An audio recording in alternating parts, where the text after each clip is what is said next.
Bismillahirrahmanirrahim. Assalamualaikum warahmatullahi wabarakatuh. A'udzubillahi minasyaitonir rajim. Bismillahirrahmanirrahim. Alhamdulillahirabbil alamin wal 'aqibatu lil muttaqin wa la 'udwana illa 'alal zalimin. Asyhadu an la ilaha illallah al-malikul mubin wa asyhadu anna Muhammadan 'abduhu wa rasuluhu shadiqul wa'dul amin. Allahumma shalli wa sallim ala sayyidina Muhammadin wa ala alihi wa ashabihi wa tabi'in lahum bi ihsan ila yaumil qiyamah. Yang terhormat, yang kita muliakan dan mudah-mudahan dimuliakan Allah Subhanahu wa taala, guru-guru kita ya, baik yang masih hadir, Ustaz Yani, Ustaz Erban, Ustaz Didi, dan juga guru kita Ustaz Jumran, Ustaz Haji, semuanya, juga bapak-bapak, ibu-ibu semua yang dimuliakan Allah Subhanahu wa taala. Waktu kita sangat singkat. Mulai dari tadi saya amati bapak ibu ngajinya kenapa ya? Jadi kenapa sih? Lapar emang. Kalau lapar senasib ya. Saya punya guru selalu ngomong, ngaji itu kalau enak ada 3 perkara. Jadi kalau 3 perkara terjadi, ngaji enak. 1, mikrofonnya bagus. Nah ini mikrofon bagusnya luar biasa. Yang kedua, jamaahnya mesti diem. Jadi khusyuk, jangan berisik. Yang ketiga, beres ngaji ada makan. Saya cek tadi, pura-pura pengen kencing, ternyata sudah siap dulu. Jadi saya nggak lama usah masih kebuli udah dingin, kacau nanti. Masa kita makan haram, lama. Masya Allah. Cuma dengerin dulu. Saya dari awal tadi sampai tadi itu bapak-bapak jangan sampai salah paham itu. Ya, jangan sampai salah paham. Jangan kayak raja dulu. Ada seorang raja gara-gara salah paham itu sampai apa yang terjadi, tersiksa anaknya. Dulu itu di zaman dulu dari Israel ada raja punya anak perempuan 3. Cakap-cakap enak. Ada yang bujang begini, ada yang bujang saya tawarin. Ada Pak Yusuf tadi ngomong, saya ini Yusuf ya, gawe keberat Yusufnya. Ya Allah. Tapi saya bangga lihat beliau kelihatan apa coba? Teman-teman. Gitu. Insyaallah. Tapi Yusuf insyaallah. Besok tahun depan terusin pokoknya. Kemarin menikah ya? Alhamdulillah. Mudah-mudahan cepat beranak, istrinya cepat hamil, turunannya banyak. 2, 3, 4 aja cukup. Amin. Benar. Saya kalau berdoa cepat ke ibu-ibu. Ibu-ibu yang masih muda, suaminya masih mudah-mudahan cepat punya anak lagi. Amin. Cepetan. Ibu-ibu mohon maaf, jangan kayak raja gara-gara salah paham akhirnya terlantar. Dulu di Bani Israel ada raja punya anak 3, semuanya cewek, anaknya perempuan semua. Kalau cakep, sayang kepada mati sekarang. Masih ada Ustaz Haji bisa dibagi 1 sama saya. Ini raja saking sayangnya sama putrinya yang 3, itu kalau tidur putrinya diperhatiin betul-betul, dijaga, dilihatin, dipantengin, dilihatin. Suatu ketika raja ini meragukan kecintaan putri-putrinya kepada bapaknya. Ini benar kan anak-anak ini jatuh cinta sama ini gitu. Akhirnya raja ngomong sama anak yang pertama, putriku yang pertama, sini kan? Ya, ada apa? Kamu sayang nggak sama bapakmu yang sudah melahirkan kamu, membiayai kamu? Kata si anaknya, bapak-bapak, Pak, saya ini sayang sama bapak seperti ikan terhadap air. Seperti ikan seperti ikan terhadap air. Gimana ikan terhadap air? Hah? Nggak bisa kan? Nggak bisa hidup tanpa apa? Raja juga sama, pikirnya begitu. Pulang ke rumah, oh benar, berarti anak saya cintanya, sayangnya sama saya bapaknya begitu besar, seperti ikan terhadap air. Dikasih perhiasan, dikasih emas, kasih duit, kasih kerajaan, dikasih. Besoknya dia panggil anaknya kedua. Ditanya lagi sama, cinta kamu, sayang kamu terhadap bapakmu ini seperti apa? Kata si anaknya yang kedua, ayah, aku sayang sama engkau seperti burung terhadap apa? Udara atau langit. Rajanya mikir, burung sama udara, langit, maksudnya apa nih? Dipikir sama dia. Oh, burung itu nggak bisa hidup tanpa udara. Dia cari makan di langit di atas, artinya dia cari, dia butuh, oh berarti besar. Dikasih juga tuh makanan, minuman dan lain-lain. Kasih emas, istana dikasih. Giliran yang terakhir ini, jangan sampai salah paham. Giliran yang terakhir, panggil anaknya, ditanya, kamu anak bontot nih, sayang gak sama bapak?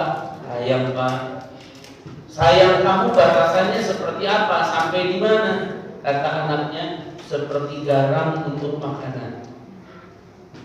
Seperti garam untuk makanan. Bapaknya mikir, garam. Saya dianggap makanan, wah menghina anak. Menghina. Masa saya disamain makanan? Gimana sih? Apa kaitannya garam sama makanan? Apaan ini? Akhirnya raja nggak terimanya anaknya yang ketiga nyamain garam sama makanan.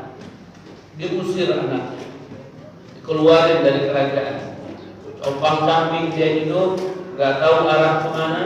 Sampai-sampai ada orang mau menculik dia, mau dijual. Ada orang mau begini, mau dijual. Akhirnya ketemu anak muda yang soleh. Ya, nggak jauh beda lah kayak Ustaz Muhyiddin. Ya kayak siapa lagi yang udah Sadianya udah sepuh, Sadinya udah sepuh, Sadi depan mau mendekati. Siapa lagi Ustaz aja udah jangan dikasih. Ya, udahlah terima aja dalam diri. Di mirip saya. Ya, akhirnya dinikahi sama anak muda miskin ini. Perempuan solehah ini akhirnya hidup dengan si muda yang miskin. Lama, ini bertahun-tahun nih. Raja akhirnya diuji oleh Allah. Apa? Dia pergi ke hutan berburu. Ternyata Bapak Ibu tahu, tentaranya yang awal semuanya hilang. Tinggal dia sebatang kara. Akhirnya dia dikejar-kejar Fi'ib. Fi'ib itu apa namanya? Serigala. Kejar-kejar, dia mau dimakan, mau dihantam, mau ini. Larilah raja ini, akhirnya menemukan rumah yang butut dan jelek. Rumahnya butut dan jelek. Akhirnya si raja ini ketuk-ketuk, saya Amir Sabil ini, saya orang yang ada dalam perjalanan musafir. Karena kalau ngaku raja nggak ada anak buahnya, gimana ceritanya? Nggak bisa. Kalau dibuka, anak muda yang soleh yang nikah sama anaknya. Si raja nggak tahu, anak muda juga nggak tahu. Pas dibuka, si anak muda soleh ngomong, bapak ini siapa? Saya pengembara. Loh kok sampai ke sini? Dia dikejar-kejar binatang buas, saya lapor, saya begini. Cerita dia sama suaminya. Di dapur, si anaknya denger, loh ini kayak suara abah saya. Diintip akhirnya, oh benar ternyata bapak saya. Benar nih. Beres begitu, suaminya ngomong sama istrinya, sayang, tuh ada pengembara usia belum makan, yuk kamu masak dong. Akhirnya masak. Pas masak nggak dipakai garam, Semua masakannya nggak dipakai garam. Gimana cuma nggak pakai garam? Saudara gimana? Kemudian tes dulu kalau nggak ada garamnya. Tes dulu. Akhirnya pas si raja makan disuguhin, plok makan. Karena kalau di Arab kan yang nyuguhin laki-laki, kalau tamunya laki-laki.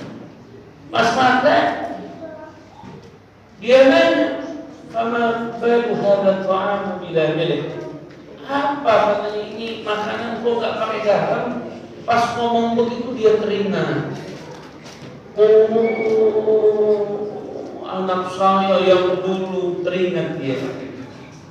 Akhirnya beres teringat, keluar si perempuannya diajak pulang. Akhirnya dia tidak mau, sudah betah dengan lelaki yang soleh. Nah Bapak Ibu, ini maksudnya ngaji dari tadi, dari awal sampai akhir.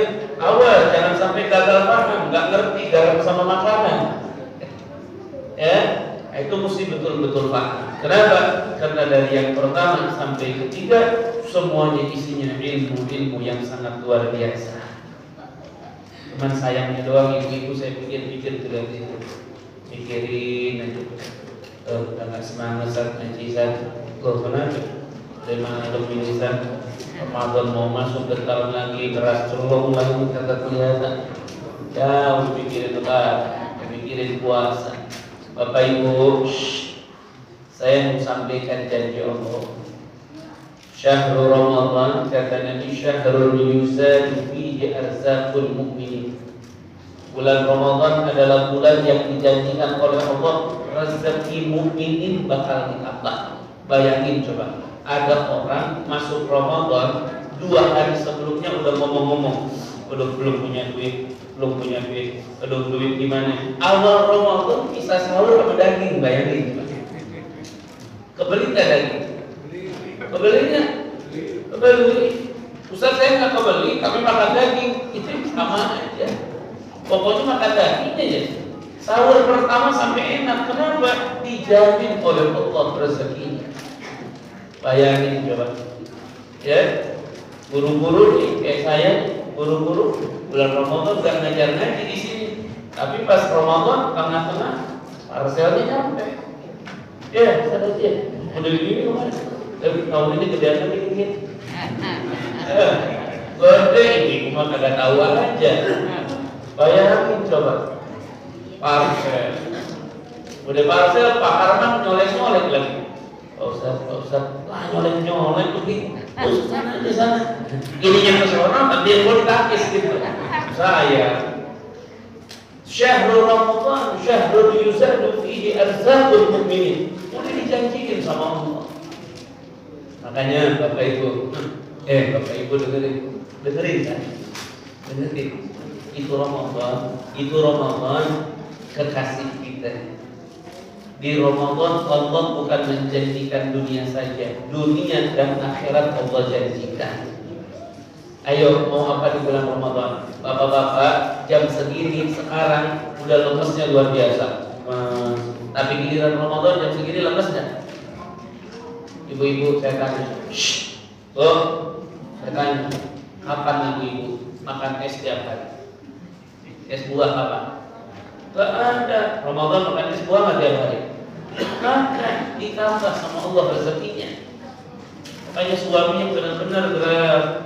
Ramadan itu hati-hati dari sekarang udah kasih sekepok aja udah. Bapak-bapak, sekepok sekarang nih TP. Tapi ibu-ibu tolong ya, 2,5% ya. Kasih dong buat DP Ramadan. Makanya Bapak Ibu yang dimuliakan Allah, saya nggak bisa bicara masalah-masalah apapun karena dari awal sampai akhir sudah dibahas. Namun saya ingin mengingatkan Ramadan sebentar lagi tiba.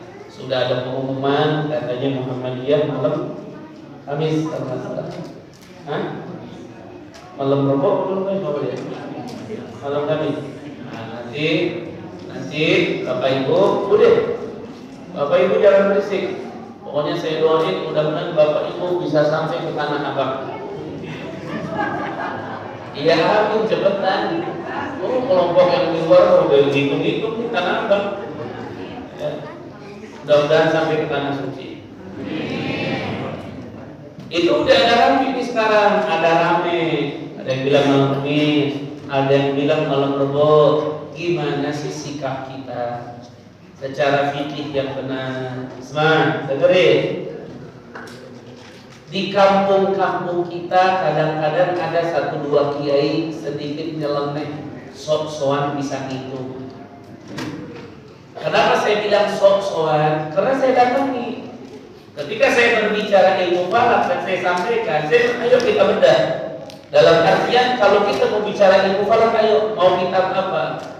Kasarnya begitu. Kenapa? Nah kami juga belajar, kami juga tahu, kami juga bisa. Cuma bikin kalender hijriah, mohon maaf 2 hari juga beres. Gampang. Mau ngitung Bapak Ibu, nih, anak sangat ada ya. Tuh, Bapak Ibu, ada sahabat saya Pak Yudi namanya. Oh, udah lama tuh sakitnya belasan tahun, umurnya udah 80 lebih.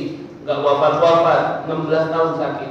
Saya hitungin pakai ilmu falak, saya hitungin di depan ustaz-ustaz, saya hitungin. Terus udah beres, ini tolong baca. Nanti baca sekian kali malam Rebo, baca. Dibaca malam Rebo, wafat. Makanya Mama Palak Pak Gentong tuh, Mama Palak Pak Gentong. Oh, beliau itu ngumpulin murid-muridnya sampai bilang, ini daun pepaya nih yang ini, itu jatuhnya ke sini, diguratin, jatuh persis ke situ di waktu yang ditentukan. Dulu Al-Habib Abdul Rahman masyhur, beliau saking hebatnya ilmu falak, apa? Banjir 1 tahun lagi sudah diprediksikan. Nanti tanggal sekian, hari ini jam sekian banjir. Nanti yang tenggelam cuma segini, dikasih buran. Setahun kemudian sesuai tanggal dan waktu terjadi banjir, persis airnya segitu. Ilmu falak emang penting. Cuma kalau usah dalam-dalam ngaco nanti. Nikah pakai hitung-hitung juga. Aisyah diganti jadi iko kan bisa. Kelewatan orang sekarang. Mohon maaf. Ada yang hitung ikut ngerecokin, hitung-hitungnya nggak dianggap, hisabnya tidak dianggap. Kenapa hisabnya tidak dianggap? Karena modal hisabnya ikut-ikutan. Kalau mau hisab dari nol, hisab dari Muharram, pergi ke laut dulu nanti. Bagaimana rembulan, bagaimana matahari, bagaimana ini dan itu. Nanti lihat bagaimana bintang, bagaimana terus dilihat. Disebut manazilul qamar, dikaji itu semua. Baru dari nol mulai menghitung, dan itu yang paling susah. Saya secara pribadi nggak bisa sama sekali. Nah di sini secara fikih bagaimana? Jangan sampai nanti Bapak Ibu ikut ribut juga. Oh Muhammadiyah, oh NU, oh kiai saya. Jangan. Bapak Ibu nggak usah repot-repot, cukup duduk di rumah, standby, istirahat sambil ngopi, dengerin kemenang ngumumin apa. Cuman sekarang bapak-bapak mesti pegang satu prinsip perkataan Sayyidina Ali, apa? Undur maqala wala tandur man qala. Lihat isi kata-katanya, jangan dilihat siapa yang ngomongnya. Karena melihat mukanya udah enak. Gitu aja udah. Tapi kan nggak usah dilihat, enaknya apa? Udahlah, saya nggak usah ngomong. Nggak usah ngomong, apalagi Ibu Sri itu. Aduh, berapa senang. Ya tapi saya nggak mau ngomong. Kenapa nggak mau ngomong? Ya karena nggak tahu kebenarannya. Ya, cuman yang saya tekankan, ketika ini orang ngomongin hari Kamis tanggal 1 Ramadan, nggak usah tawar-menawar lagi. Putusin malam Kamisnya berarti sholat tarawih. Kita udah usah repot. Syekh Ahmad Zaini Dahlan, beliau ini ulama Makkah. Hidupnya masya Allah, bil ilm wal akhlak wal adab, pokoknya komplit sudah.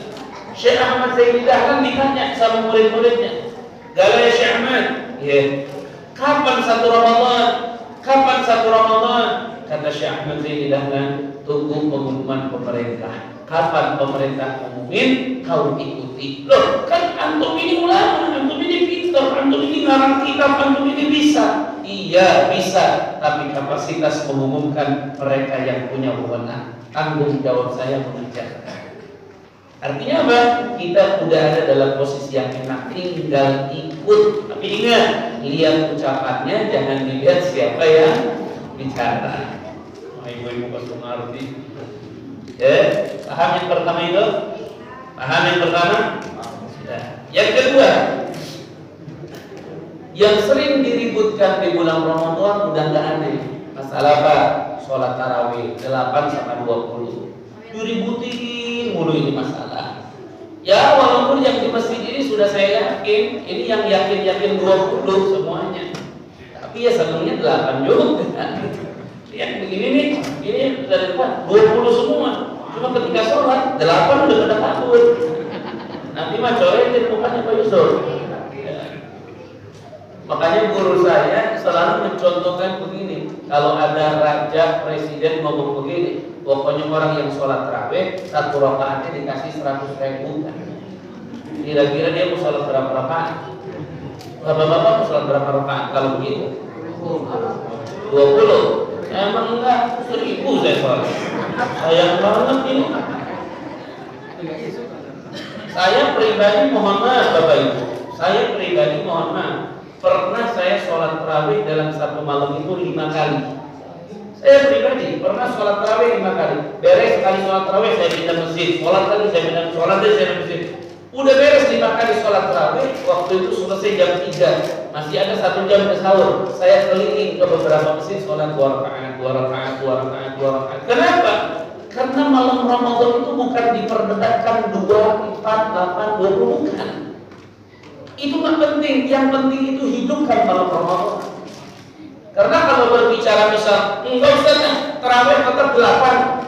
Hadis Siti Aisyah yang mengatakan nggak pernah aku melihat Nabi Muhammad sholat di malam hari kecuali 8 rakaat ditambah dengan 3 witir 11 rakaat. Itu hadis Siti Aisyah, bukan sholat tarawih.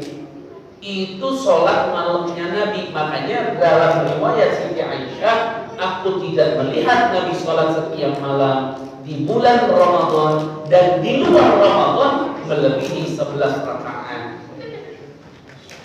Nah kalau Bapak Ibu mau tahu sholat Ramadan, sholat tarawih, Nabi Muhammad itu sholat tarawih cuma 3 kali seumur hidupnya, nggak lebih. Mau dipermasalahkan kemana orang Nabi sholat tarawih 3 kali? Malam 21, malam 23, malam 25. Kenapa malam 21, 22-nya enggak? Karena Nabi ngumpet. Ketika malam 21 sholat sendirian, ada ngikutin sahabat. Malam 22 enggak, nanti sahabat malah ngikut lagi. Enggak Nabi. Malam 23 Nabi sholat lagi. Allah banyak. Malam 24 ngumpet lagi. Enggak. Malam 25 sembunyi-sembunyi Nabi di masjid sholat. Banyak yang mengikuti. Disitulah Nabi Sallallahu Alaihi Wasallam mengatakan, aku tidak akan sholat tarawih lagi. Aku nggak akan sholat lagi malam Ramadan. Kenapa? Khasyitu an tufradu alaikum. Aku takut nanti tarawih diwajibkan kepada kalian. Kenapa? Karena bilangannya banyak. 17 rakaat aja dipisah-pisah sama Allah 2, 4, 3, 4 masih banyak yang ninggalin. Gimana 20 disekaligus-kan? Diajak patungan aja susah, apalagi suruh semuanya. Nyicil aja susah, apalagi suruh cash. Ya, makanya Nabi tidak meninggalkan sholat tarawih. Beres Nabi meninggalkan sholat tarawih, wafatlah Nabi Muhammad. Di masa khilafah Abu Bakar Siddiq tidak ada sholat tarawih. Kenapa? Karena beliau sibuk ngurusin umat yang kacau balau. Artinya kacau balau, keadaan saat itu berbeda. Pemikiran bermunculan. Ada yang murtad, ada yang nggak mau zakat, macam-macam. Ada yang ngomong zakat wajib. Kalau nabinya masih ada, kalau nabinya kagak ada mah udah nggak wajib.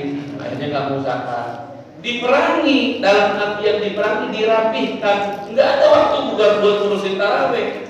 Aman semuanya, rapih semuanya. Naiklah kepemimpinan kedua setelah khalifah, yaitu Amirul Mukminin Sayyidina Umar bin Khattab. Barulah di situ didirikan sholat tarawih. Berapa rakaat Umar bin Khattab sholat tarawih?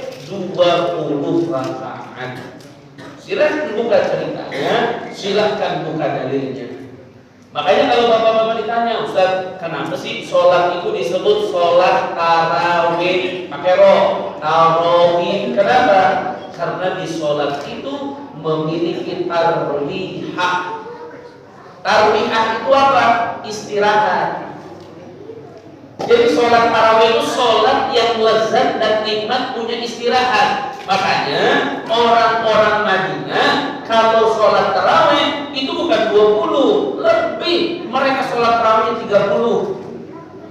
Kok bisa Ustaz orang Madinah sholat tarawih 30? Karena ketika mereka melihat orang-orang Mekah, mereka sholat tarawih ketika 2 kali salam, 1 sholat, 2 kali salam, 2 sholat, mereka istirahat dengan menjalankan tawaf. Tawaf mereka. Imam Malik di Madinah ngomong, kata Nabi, at-tawafu bimanzilatir rak'atain. Tawaf itu setara dengan 2 rakaat. Mereka orang Mekah pahalanya besar, istirahatnya dengan tawaf, maka kita istirahatnya juga dengan sholat 2 rakaat. Ditambah akhirnya istirahatnya, cuman yang tarawihnya berjamaah, yang istirahatnya masing-masing. Gitu. Nah kita sekarang istirahat pakai apa? Pakai doa-doa. Kenapa pakai ada Nabiyukumul Badru Muhammadun sallu alaihi? Kenapa ada Amirul Mukminin Umar bin Khattab radhiyallahu anhu? Kenapa ada begitu? Karena di zaman ketika yang mencetuskan itu mulai luntur akidah terhadap kepercayaan akan sahabat-sahabat Rasulullah, diingatkan kembali. Makanya sholat tarawih itu memiliki istirahat berapa kali? 5 kali istirahat. Diisi dengan apa? Doa dan zikir. Artinya apa kan? Allah ya. Yang terakhir, salahnya orang mempermasalahkan bilangan tarawih. Padahal yang bermasalah itu adalah sholat tarawih di awal isya. Saya lagi buka gerak kitab Fathul Mu'in, kalau saya gede-gede buka kitab I'anatul Talibin. Di situ disampaikan sholat tarawih di awal waktu isya itu min bid'ahil kusala.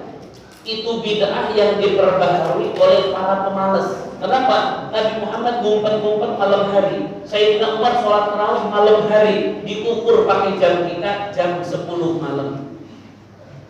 Makanya ketika sholat tarawih awal isya itu melaksanakan di awal isya sebuah kebid'ahan, perkara baru yang dimulai oleh orang-orang pemalas. Coba saya tanya, bapak-bapak, gak usah ngomong ibu-ibu lah, biarin ngurusin Esna aja di rumah. Bapak-bapak, sabab sholat tarawih tahun sekarang, coba yuk jam 10 mulai, biarin jam 12. Gimana kira-kira? Jawabannya apa coba? Alasannya apa? Itu pemaklai. Ustaz Aki aja imam. Bismillahirrahmanirrahim. Alhamdulillahi rabbil alamin.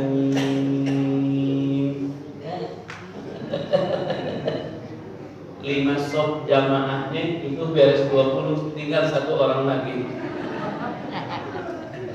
1 lagi, paling Mang Adi sama Pak Asep 2. Kenapa bertahan? Mau gembok masjid, mau matiin lampu. Ya kita akui kita pemalas gitu.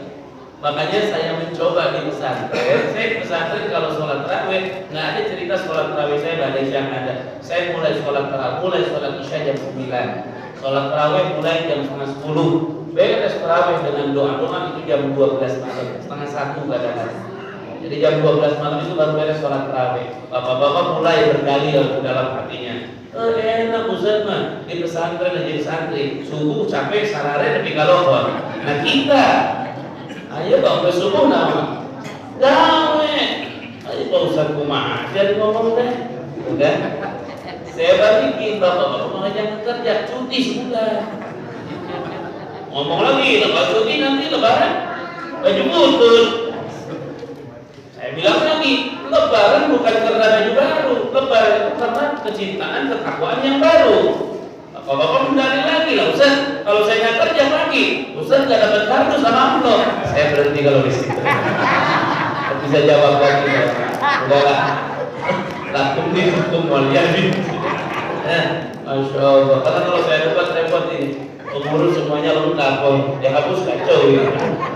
Ya sudahlah nggak apa-apa, habis saja lanjut saja. Ya, yang penting niatnya bukan karena malas ya. Masya Allah, alhamdulillah.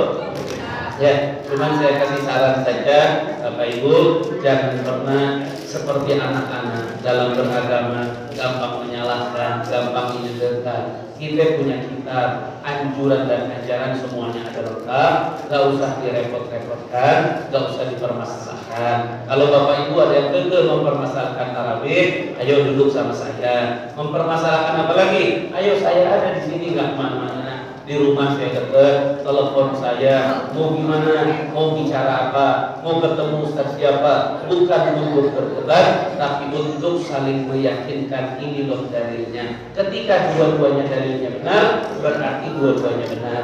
Jalankan saja, tidak perlu ada keributan. Makanya Masjid Sabab ini saya akui dari dulu saya tinggal di sini, ini ibaratnya Masjid Sabab ini seperti kereta jurusan Bogor ke Sukabumi.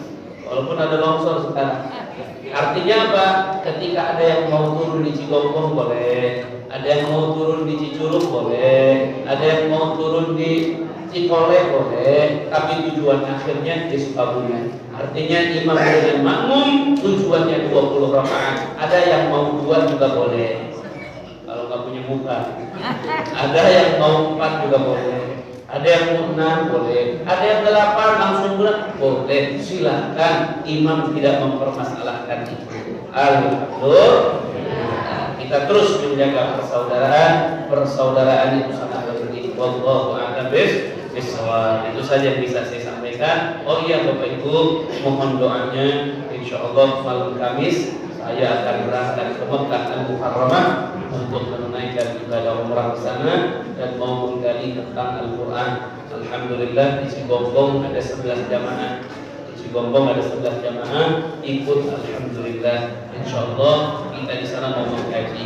Dan informasi, Bapak Ibu, informasi yang punya niat ingin baca Maulid Nabi, sejarah Nabi tanggal 12 Rabiul Awal, ingin di Masjid Nabawi, itu insya Allah saya punya rencana.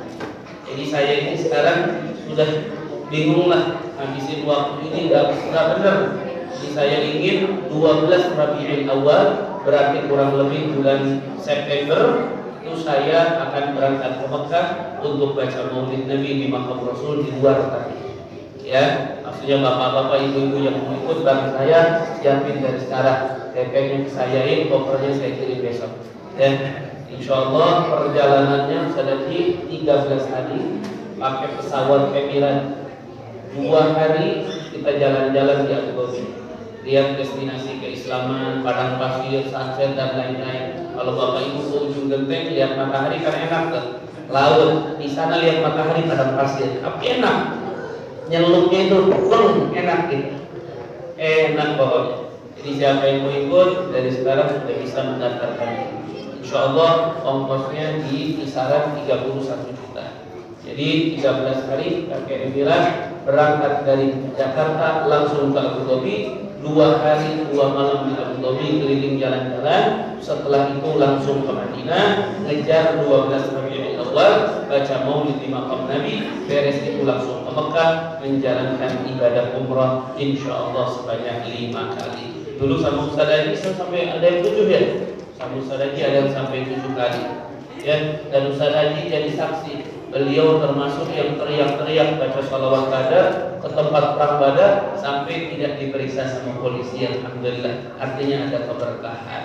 Makanya tanya beliau, ayo Ustaz Haji, saya di Mekah, di Madinah bukan diam, bukan berangkat, enggak, ngaji saya di sana. Sampai ada mu'alaf, Pak, mu'alaf yang Manado itu, polisi itu, ada mu'alaf satu orang Manado, Pak siapa namanya saya lupa, sampai detik ini terus komunikasi. Kenapa? Karena saya bahas tentang masalah mu'alaf, bagaimana ini dan itu, subhanallah. Jadi bapak-bapak, ayo niatkan bulan September kita akan berangkat sama-sama baca Syarahul Anam di sana. Dari sekarang niatin, biar niatnya lurus, lempeng, kuatin dengan apa? Dengan DP. Bagi niat kata awal, kayaknya dia mau duluan Pak ya. Boleh transfer ke saya Pak. Nanti kopernya saya transfer. Masya Allah. Ya, semuanya mudah-mudahan sekali lagi ada dalam keberkahan dari Allah Subhanahu Wa Taala.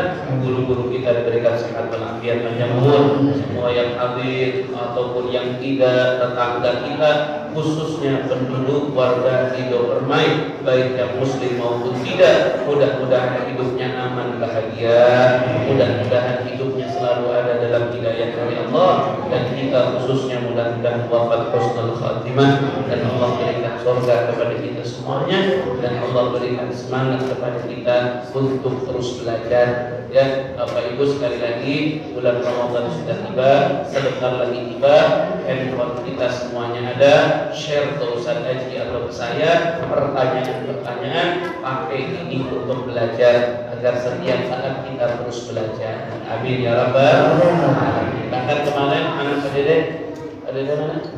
Ada di nomor main, ada yang pakai gigi palsu? Ada? Oh, kemarin tuh ada yang wafat di Jakarta.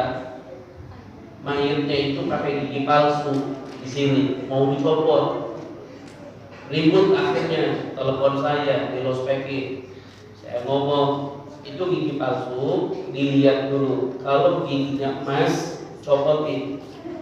Copot, cabut, tapi dengan ahlinya jual karena buat warisan nanti, buat kita. Tapi kalau gigi palsunya bukan emas, haram dicabut, nggak boleh, biarkan saja.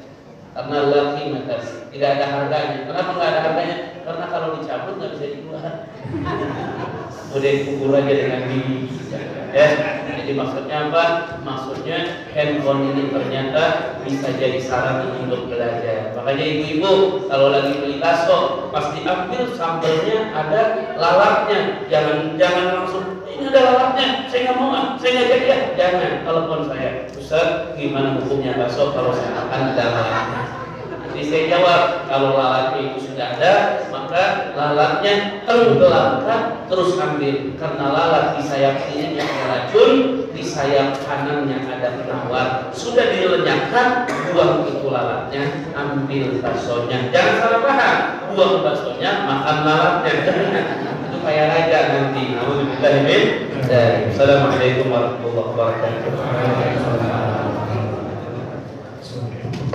Allah Ustaz Budi, alhamdulillah. Semoga bisa menyusul dulu ke tanah suci. Subhanallah, kalau bulan puasa, puasa di sana, lebaran di sana, subhanallah, bulan ibu. Tadi disinggung tarawehnya, alhamdulillah cukup panjang di sana. Jadi yang merasa di sini masih sedang disyukuri, di sana lebih banyak. Baik, tiba saatnya. Yang terakhir kepada Ustadz Jumron, mohon dibimbing doa untuk persiapan kami, doa bulan puasa Ramadan, dan supaya kami semua ini bisa menjalankan puasanya, puasa yang betul, tidak menahan hawa nafsu, lapar dahaga saja, tapi menahan hawa nafsu, menahan pandangan, menahan perkataan, menahan pendengaran, menahan perbuatan. Ustaz juga.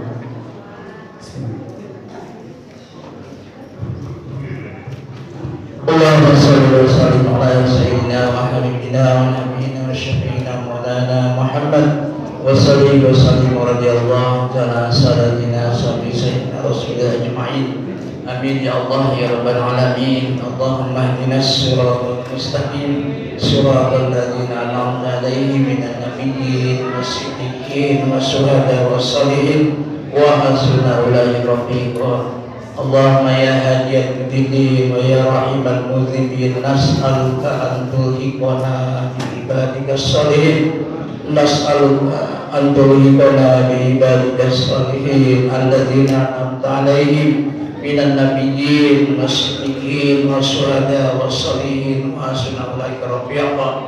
Allahumma ja'al hadza jam'an marhuma wa tafarraq min ba'dihi tafarruqan ma'suma ولا مغما ولا مسرودا اللهم اجعل هذا جمع بصحائف الحسنات في يوم تعيذ فيه الحسنات واغفر اللهم لنا ما يكون من زلل اللهم بك نعتدي ومن جودك نستغيث وبرحمتك نستغيث ومن عذابك نستجير اللهم خضعت كل الاشياء لعزتك وعنت الوجوه لعظمتك اللهم إليك منيبين خاشعين وإياك آمنا وما عندك طلبنا ولإحسانك تعرفنا ولرحمتك رجونا ومن عذابك أشفقنا يا من يعلم حوائج السائلين ويعلم ضمائر الصامتين يا أول الأولين يا آخر الآخرين يا ذا القوة المتين يا راحم المساكين نسألك موجبات رحمتك وعزائم مغفرتك والسلامة من كل إثم والغنيمة من كل بر اللهم لا تدع لنا في مقامنا هذا ذنبا إلا غفرته ولا هما إلا فرجته ولا ضالا إلا هديته ولا عشرا إلا يسرته ولا دينا إلا قضيته ولا عيبا إلا سترته ولا حاجة من حوائج الدنيا والآخرة لنا فيها رضا ولك فيها صلاح إلا قضيتها ونجهتها ويسرتها برحمتك يا أرحم الراحمين اللهم إنا نسألك خير ما سألك من عبدك ورسولك نبينا محمد صلى الله عليه وسلم ونعوذ بك من شر ما استعاذ منه عبدك ورسولك نبينا محمد صلى الله عليه وسلم ربنا آتنا في الدنيا حسنة وفي الآخرة حسنة وقنا عذاب النار وصلى الله على سيدنا محمد وعلى آل محمد سبحان ربك رب العزة عما يصفون والسلام على المرسلين والحمد لله السلام عليكم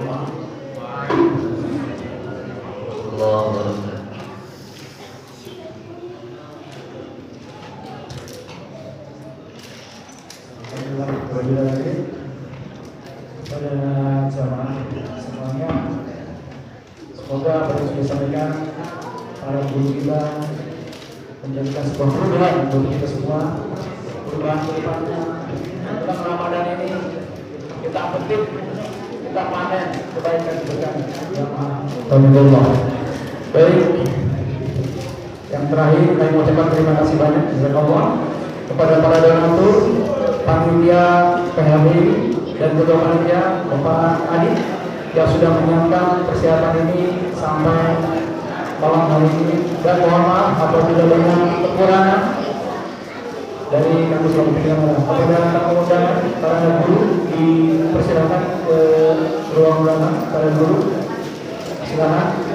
Dan kepada para Bapak dan Ibu, para panitia, terima kasih atas semua partisipasi hingga acara ini terlaksana 1444 Hijriah 14 Maret 2023. Pada jajaran kebaikan usaha ini kami terima kasih. Semoga apa yang sudah kita lakukan menjadikan sebuah persiapan regenerasi kepada Bapak dan Ibu putra putrinya, tetap dorong terus menjadi pemandu mesin. Bapak dan Ibu sekali lagi dorong terus putra putrinya menjadi pemandu